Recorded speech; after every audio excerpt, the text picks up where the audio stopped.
Yeah, no, trust me. On the line, before we get any deeper, we have Tom from Orlando. Tom, how you doing? Welcome to Full Court Press Radio, and what's on your mind? Hey, how y'all doing today? Doing good, Tom. How about yourself? I think the biggest thing that we need to do here in Orlando is get rid of Tobias Harris. I don't think he's worth $64 million.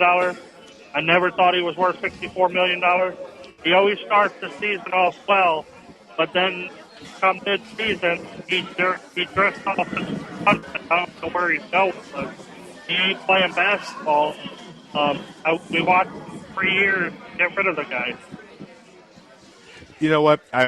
Just like our good friend Terry behind us has been saying the same thing, that Tobias should have been gone a long time ago.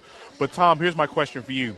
If you are the Magic and you are Rob Hennigan, you're sitting in the shoes right now, where do you trade Tobias Harris for? Okay, well, Tom hopped offline, but if you want to chop it like Tom did, 407-482-3776. Guys, let's play this game of GM. Real quick, Paul, if you're Rob Hennigan and your job is trade Tobias Harris, where does he go?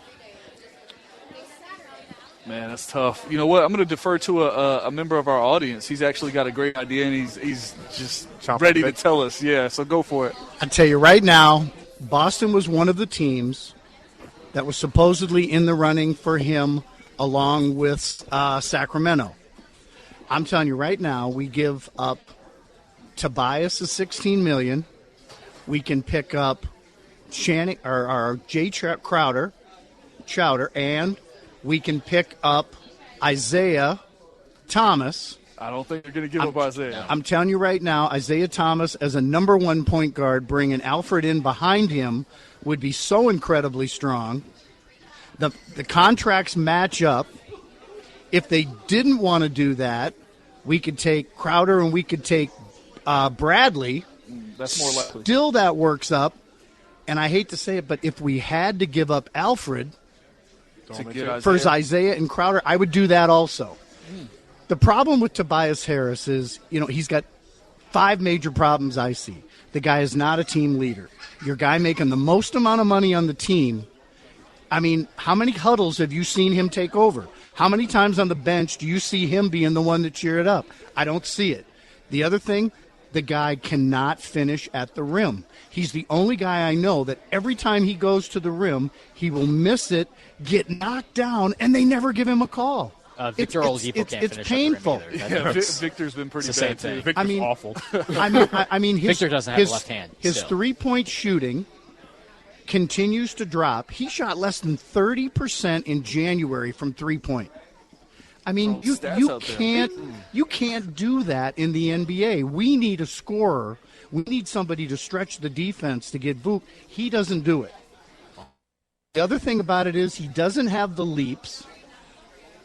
And, for $16 million a year, we could have done, I believe, a lot better. I think Rob got put in a corner. I think if Harris would have let Harris go, and Harris would have gone somewhere and averaged 15 points a game, people would have been pointing fingers saying, oh, you let him go. We should have kept him. Oh, he was going to be a star. He's not going to be a star. There's a flaw in his shot. I don't know what it is, but there's a flaw in his shot. I don't know if, personally, I believe it's the release. I think somebody at Tennessee should have fixed it. I think somebody in high school should have fixed it. And the fact is, he doesn't have leaping ability. Now, he can dunk, but 90 guys in the NBA can dunk, 90% of the guys. The fact of the matter is he doesn't have the hops to be a real threat in the middle. And I'm telling you right now, if Boston was interested in them, we could make that deal. Also, remember, Boston's going to lose Evan Turner next year. They're going to need another shooter for that position.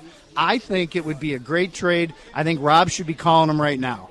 Well, thanks, Terry, for your thoughts on that one. Guys, now I'm not sure they're going to take Isaiah Thomas in any type of deal. I don't think so either. This is his first year with an expanded role, really, and he made the All-Star team. So I don't know that. I don't think they're going to give up Isaiah at all. But, I mean, if he makes a point, if we had to give up Alfred to get him, I would do it. Zach, what do you think? Boston doesn't do either one of those trades. I don't think that. Boston doesn't trade Jay Crowder, who's their most important player. Yeah. Jay Crowder would be the problem. I think they don't want to give him up either, especially at the salary they have him at. I mean, that was a steal. That was a steal. And also, The Magic can't trade for Avery Bradley. It doesn't make sense because you don't trade for Avery Bradley if you're the Magic because you already have Oladipo and you already have Zonia and Fournier and you have Peyton. Unless you trade Peyton any type of deal, but Avery Bradley's not really a point guard either. And yeah, he's kind of a tweener. Yeah, you know, Terry mentioned the Kings. You know, I don't know, but Rudy Gay for Tobias Harris, isn't that the same player? It is just older though. It's the same player. It's not. It's not it quite. It's not. Rudy Gay is more refined. He is. Yeah, he's more polished. He knows what his role would be. That's just like saying Coke and Pepsi. They're both refined colas. It's the exact same concept. I don't. When I think Tobias Harris, I don't think similarly Rudy Gay. I don't. He's closer to Carmelo Anthony, stylistically at least. Don't go there with that. No, stylistically, I mean, I understand what he's saying. This is the thing. With Rudy Gay, you're getting a guy that I think would be an upgrade in leadership. I mean, he's been around a couple more years. He's seen a couple more things. I think you get an upgrade there. Defensively, I don't know. It's probably a wash there. I haven't seen Rudy Gay play a ton of defense since he's been in the NBA. I mean, he will, but it's not great. I play defense. You play defense on that chair. That's about it. But I don't know. I don't know that I would make that either because, again, like you said, you're going to get similar production. I don't think they're the same type of player, but you're going to get similar production. Here's my point of this. Since we're going to transition out of this whole thing because we're talking about small forwards, trades, Carmelo Anthony, and teams in transition. Let's talk about the New York Knicks. They just fired Derek Fisher yesterday. Ugh. And they just didn't fire Derek Fisher. They replaced him with Kurt Rambis. Of all the coaches you possibly could find in retreads, of all the coaches you could have found, I'm pretty sure they could have went out and did a better job search. But they hired Kurt Rambis. Well, let's be fair. They just took somebody off their staff. I was going to say, let's be fair. They took him off the staff. It's not like they went out and found him and he was out, coaching, the WNBA or something. They didn't get him externally. That was an internal hire. They didn't pull him off a street corner. Yeah, exactly. They might as well. Kurt Rambis, I think he won 56 games as a combination coach of the Timberwolves and the LA Lakers. Yeah, the Kings. So he pretty much could coach the Kings better than the Lakers. This is the same man who played Ryan Gomes more minutes than Kevin Love. Right. Yeah. And so now his job is to bring the Knicks to the playoffs. A team that's lost 9 of 10 games that were in the playoffs weeks ago. Now they're 12th and 5 games out of the final playoff spot in the Eastern Conference. If you're talking about a team that needs to restart and hit the reset button, it's the New York Knicks right now. There's a lot of teams that really should do it, but I kind of agree. Now, with that said, if you're hitting the restart button, obviously Porzingis is untouchable. What about Carmelo? I wrote a piece on NBAFCPRadio.com today asking about Phil Jackson. If he wants to take a bigger bite of the Big Apple, this is what he does. Guys, just hear me out because Zach is nodding his head in disapproval. In the article, I stated that it should be the Knicks should facilitate a three-team trade that would help the Clippers, the Knicks, and the Celtics. That would send Blake Griffin to Boston, along with Aaron Aflalo. It would send Jared Sullinger, Evan Turner, and Carmelo Anthony to the Clippers. The Knicks end up with David Lee's expiring contract, Lance Stevenson, and 3 first-round picks, including the Brooklyn unprotected number 1 in 2016, and Dallas' first-round pick this year. Who says no to all that? Boston. I don't know. Boston would be getting Blake Griffin, but I still Boston's think giving up way too much. Yeah, Boston's giving up a lot there. Where would they give up? You're giving up Sullinger, you're giving up Turner, and you're giving up a pretty big pick. I don't know, man. That's a lot. Evan Turner is a free agent. He is. No, okay, you're right. He's a free agent. And talking to Brian Scalabrine when he was here last week. But, okay, Evan Turner is a free agent. Aaron Aflalo could be a free agent, too. He has an option. So that's kind of a wash. But here's the difference, though. Look at Boston's first 3 guards. It's Avery Bradley, Marcus Smart, Isaiah Thomas. None of them are over 6'3". Sure. You're going into the playoffs. Hold on, hear me out. You're going into the playoffs right now. You're dealing with Jimmy Butler. You're dealing with, I'm not going to say Amon Shumpert. He's a bigger guard. You're looking at guys who are 6'5", 6'6", Brad Beal. Mm-hmm. You're dealing with DeMar DeRozan. You're dealing with bigger 2 guards. And you got to send Avery Bradley, Marcus Smart, or Isaiah Thomas out to guard a bigger 2 guard in the playoffs. Butler, we all know Butler and Beal and DeRozan, they can score at will. In a playoff series, Aaron Aflalo would be a bigger threat in a Boston guard rotation, and you still have to give Avery Bradley a deal. Yeah, but you're losing. The thing is, you're losing that unprotected Brooklyn pick, and I think that's.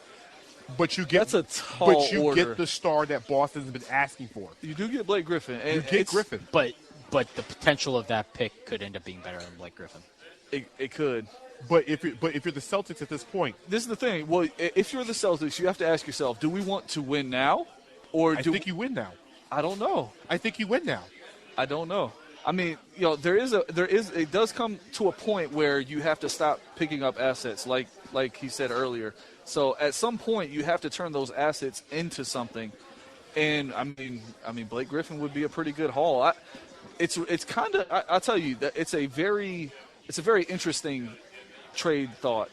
Clippers are not getting any younger, so I mean, I kind of see what you're doing there. And you also fill all your holes. Evan Turner becomes the primary ball handler off the bench. Also, your small forward. You can't trust Paul Pierce. He's 637 years old. You can't trust him there. You get Carmelo Anthony. You get Carmelo Anthony, who also play the stretch four.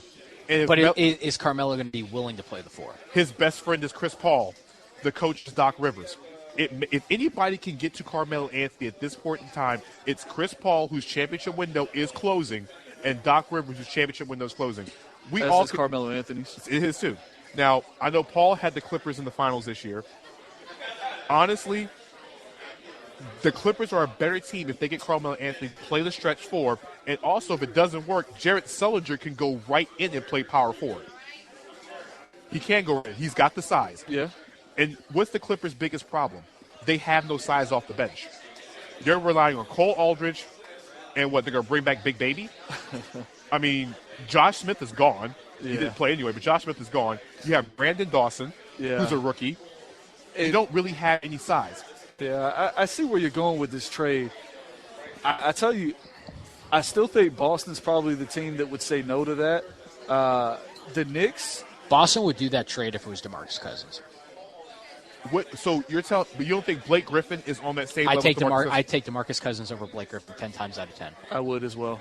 But it's not a bad trade-off, though. You're not like you're trading. No, Blake Griffin's a good player. I think we are losing a little bit of I think Blake's recent issues has kind of put a cloud on him a little bit. Because before he was hurt, wasn't he MVP candidate before he got hurt?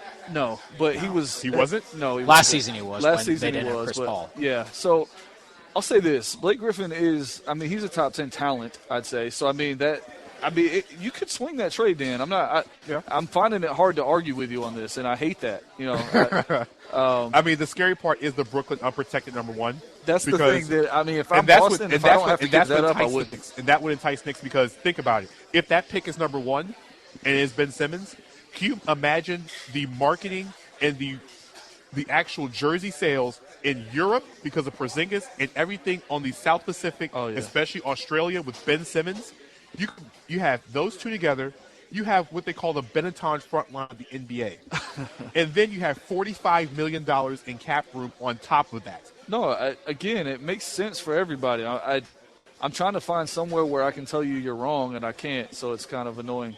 But, okay, are the Knicks willing to bottom out? That would be the huge question there. I think you bottom out and Phil Jackson bottoms himself out the door right behind him. And then you're looking at bringing in Luke Walton or Mark Jackson as the head coach. We're going to take a quick break here on Full Court Press Radio, sponsored by SOFOELLC, live here at Cajun Hotspot, 7365 West Colonial Drive on the corner of Colonial, Hiawassee. 407-482-3776 is to check in with me, Paul, and Zach tonight. When we get back, we're going to tell you who we think is going to win All-Star Saturday night, and we're not going to talk about the game because who really cares about that. We're right back after this break. Shirts Just For You is a unique custom graphic apparel store. Our motto is made for you, inspired by you. We offer a variety of designs ready for purchase, or you can create your own at no additional cost. With spring just right around the corner, they would like to get you prepared, whether it's just for yourself or for your big event like a family reunion, bachelor, or bachelorette party, or even a work function. When you buy 4 shirts, get the 5th free using the code NBA FCP Radio Buy 4 Get More at at checkout. Are you looking to expand your reach and following in all platforms of media? Do you need a jump start in expanding your brand to all markets across the world? SOFO is here for you. SOFO means something for everyone, and they are here to help you expand your business through all platforms of media. Their experienced team is here for you to expand your brand and put you and your business in places that you would have never been before. Check them out at www.sofoellc.com or call 407-60